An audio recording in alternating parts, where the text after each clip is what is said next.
নমস্কার বন্ধুরা, ডলির রন্ধনশালায় সবাইকে স্বাগত। আজকে তোমাদের সাথে শেয়ার করব বাঁধাকপির দারুণ একটা টেস্টি রেসিপি, বাঁকুড়ার বিখ্যাত বাঁধাকপির ঝাল রেসিপি। আর এই রেসিপিটা বানানো খুবই সোজা, কোনো রকম ঝামেলা ছাড়া তোমরা খুব সহজে বাড়িতে বানিয়ে নিতে পারবে। আর এই রান্নার জন্য আমি একটা মাঝারি সাইজের বাঁধাকপি, অর্ধেকটা বাঁধাকপি যতটা সম্ভব ঝিরিঝিরি করে কেটে নিয়েছি। আর এই রান্নার জন্য আমি একটা মাঝারি সাইজের আলু নিয়েছি। বাঁধাকপি তোমরা হয়তো অনেক রকমের রেসিপি বানিয়ে খেয়েছো, তবে বাঁকুড়া জেলার এই বাঁধাকপির ঝাল রেসিপি একবার হলেও তোমরা বাড়িতে বানিয়ে দেখো।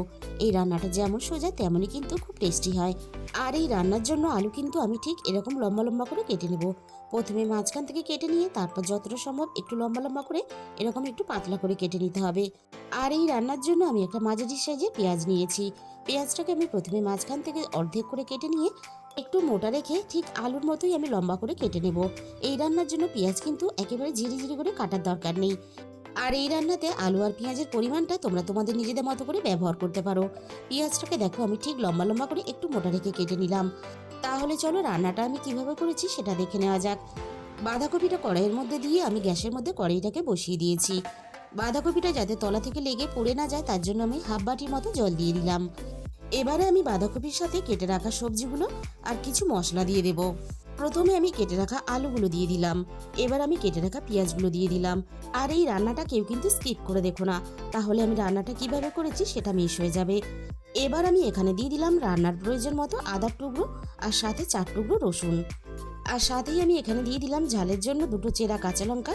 আর দিয়ে দিলাম এখানে একটা মাঝারি সাইজের টমেটো কুচি। আর এখানে দেখো আমি কিছুটা ধনেপাতার ডাঁটি নিয়েছি। আর ধনেপাতার ডাঁটিগুলো আমি সব কিছুর সাথে দিয়ে দিলাম। আর এই রান্নাতে এখনই কিন্তু লবণ ব্যবহার করব না, আমি সব শেষে এখানে 1 চামচ সর্ষের তেল দিয়ে দিলাম। এবার আমি গ্যাসের ফ্লেমটা মিডিয়াম টু লোতে রেখে সব কিছু ভাপানোর জন্য আমি মিনিট 10 মতো কড়াইটা ঢাকা দিয়ে দিলাম। এদিকে এটা হতে থাক, এই রান্নার জন্য এবার আমি একটা মশলা বানিয়ে নেব। দেখো এখানে আমি একটা ছোট্ট বাটি নিয়ে নিয়েছি। বাঁধাকপির পরিমাণ বুঝে আমি বাটির মধ্যে 1 চামচ হলুদ সর্ষে নিয়ে নিলাম। আর সাথেই আমি হাফ চামচ কালো সর্ষে নিয়ে নিলাম। সর্ষেটা বাটার পরে যাতে তেতো না হয়ে যায় তার জন্য আমি অল্প একটু লবণ দিয়ে দিলাম। এবার আমি সর্ষেটা বেটে নেব। তোমাদের হাতের কাছে যে সর্ষেই থাকুক না কেন সেই সর্ষেটাই কিন্তু রান্নাতে ব্যবহার করতে পারো। আমি আবারও রান্নার দিকে চলে এসেছি। কড়াইয়ের আমি ঢাকাটাকে সরিয়ে নিলাম। আর দেখো সবকিছুই কিন্তু বেশ ভালোভাবে ভাপানো হয়ে গেছে। আমি এই সময় গ্যাসটাকে পুরোপুরি বন্ধ করে দিলাম। এবার আমি একটু হালকা ঠান্ডা করে নিয়ে বাঁধাকপি ছাড়া আমি কড়াই থেকে সবকিছু নামিয়ে নেব। আর এই কাজটা আমি হাত দিয়ে করছি বলে তোমরা কিন্তু করতে যেও না, গরমের ভাবটা লেগে হাতটা পুড়ে যেতে পারে। তোমরা তোমাদের সুবিধা মতো খুন্তি বা বড় চামচের সাহায্যে তুলে নেবে।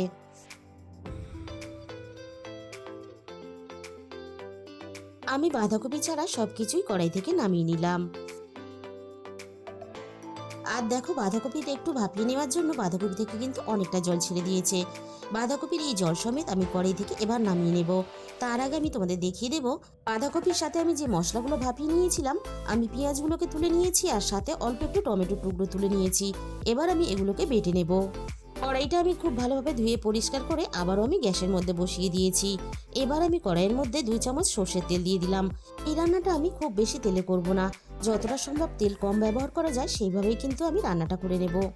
তেলটা আমি প্রথমে খুব ভালোভাবে গরম করে নিয়ে ফোড়নে আমি দিয়ে দিলাম হাফ চামচ গোটা জিরে। এবার আমি ফোড়নটাকে হালকা নাড়াচাড়া করে একটু লালচে করে ভেজে নেব। ফোড়ন থেকে সুন্দর মিষ্টি গন্ধ বেরোনোর সাথে সাথে ভাপিয়ে রাখা আলু, টমেটো আর পেঁয়াজটাকে ভাজার জন্য তেলের মধ্যে দিয়ে দিলাম। এবার আমি সবকিছু একসাথে মিনিট খানেকের মতো একটু নাড়াচাড়া করে ভেজে নেব। এবার আমি রান্নার স্বাদ মতো লবণটা দিয়ে দেব। এবার আমি লবণ দিয়ে আলু, টমেটো, পেঁয়াজ সবকিছু একসাথে নাড়াচাড়া করে একটু সময় নিয়ে বেশ ভালোভাবে লালচে করে ভেজে নেব।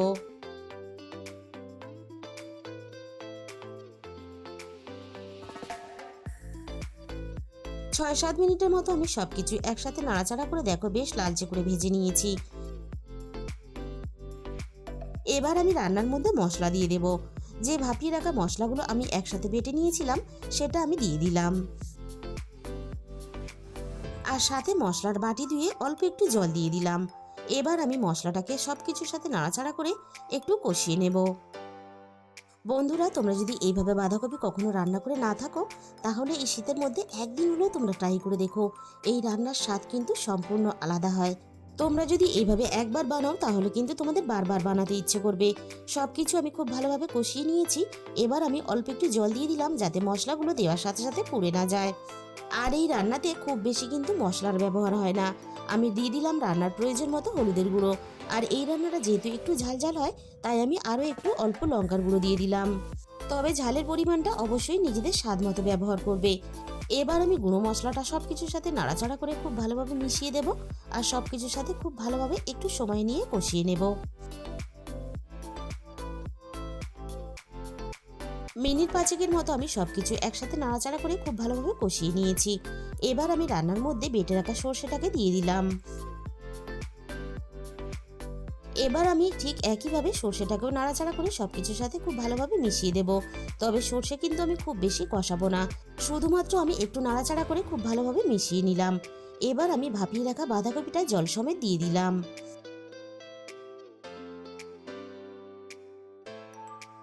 এবার আমি গ্যাসের ফ্লেমটা মিডিয়ামে থেকে একটু লোতে রেখে বাঁধাকপিটা মশলার সাথে নাড়াচাড়া করে একটু কষিয়ে নেব। মিনিট পাঁচেকের মতো আমি সমস্ত মশলা আলুর সাথে বাঁধাকপিটাকে নাড়াচাড়া করে একটু কষিয়ে নিলাম। এই রান্নাতে আমি কিন্তু এক্সট্রা করে কোনো জল ব্যবহার করব না। বাঁধাকপির মধ্যে যেটুকু জল আছে এই জলেই কিন্তু আমি রান্নাটা করে নেব। রান্নাটা যেহেতু একটু মাখা মাখা করে হবে, তাই কিন্তু খুব বেশি জল ব্যবহার করা যাবে না। এবার বাঁধাকপিটা খুব ভালোভাবে সিদ্ধ হওয়ার জন্য আমি কিছুক্ষণের জন্য কড়াইটা ঢাকা দিয়ে দিলাম। মিনিট 15 পরে আমি কড়াই থেকে ঢাকাটাকে সরিয়ে নিলাম। এবার আমি একটু নাড়াচাড়া করে দেখে নেব আলু বাঁধাকপি সবকিছু সিদ্ধ হয়েছে কিনা। বাঁধাকপিও খুব ভালোভাবে সিদ্ধ হয়ে গেছে, আর সাথে আলুও খুব ভালোভাবে সিদ্ধ হয়ে গেছে। এবার আমি রান্নার মধ্যে দিয়ে দিলাম অল্প একটু ফ্রেশ ধনেপাতা কুচি। আর দেখো, আমি কিন্তু রান্নাতে আগে ধনেপাতার ডাঁটিগুলো ব্যবহার করেছি, আর এখন কিন্তু আমি শুধুমাত্র ধনেপাতার পাতাগুলো ব্যবহার করলাম। আর বন্ধুরা, বারবার একঘেয়েমি বাঁধাকপি রেসিপি না বানিয়ে বাড়িতে অবশ্যই একদিন হলেও বানিয়ে দেখো। আর তোমাদের কেমন লাগলো কমেন্টের মাধ্যমে আমাকে জানিও। তাহলে বন্ধুরা, আজকের এই রেসিপিটা ভালো লাগলে ভিডিওতে একটা লাইক করে দিও, আর নিজেদের বন্ধুদের মধ্যে শেয়ার করে দিও। আর যে সমস্ত নতুন বন্ধুরা এখনও পর্যন্ত আমার চ্যানেলটাকে সাবস্ক্রাইব করনি, এরকম নতুন নতুন ঘরোয়া রেসিপি পেতে আমার চ্যানেলটাকে সাবস্ক্রাইব করে পাশে থাকার অনুরোধ রইল। আর তার সাথে সাথে পাশে থাকা বেল আইকনটা ক্লিক করে অল করে দিও। তাহলে আমি যখনই কোনো নতুন রেসিপি আপলোড করব, সবার আগে তোমার কাছে পৌঁছে যাবে। আজকে তাহলে এই পর্যন্ত।